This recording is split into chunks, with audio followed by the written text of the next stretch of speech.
ಭಾಳ ಮುಖ್ಯವಾಗಿ ನಾವು ಭವಬಂಧನದಿಂದ ದೂರ ಆಗಬೇಕಲ್ವಾ. ಶ್ರವಣ ಮಾಸ ಇರತಕ್ಕಂಥದ್ದೇ ಶಿವನ ಆರಾಧನೆಗೆ.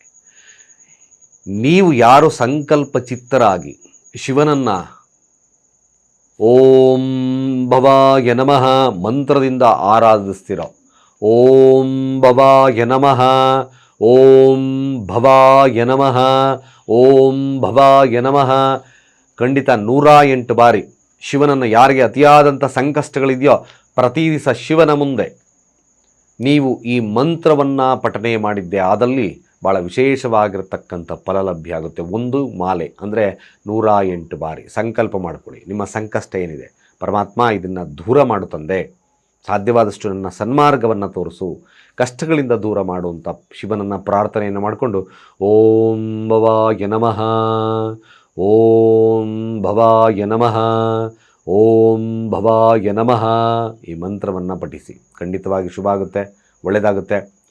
ಹಾಗೆ ನಮ್ಮ ಚಾನಲನ್ನು ಯಾರು ಸಬ್ಸ್ಕ್ರೈಬ್ ಆಗಿಲ್ಲ ಸಬ್ಸ್ಕ್ರೈಬ್ ಆಗಿ ನಿಮ್ಮ ಅನಿಸಿಕೆ ಅಭಿಪ್ರಾಯವನ್ನು ಕಾಮೆಂಟ್ ಮಾಡಿ ಅಂತ ಹೇಳ್ತಾ, ಸರ್ವೇ ಜನ ಸುಖಿನೋ ಭವಂತು.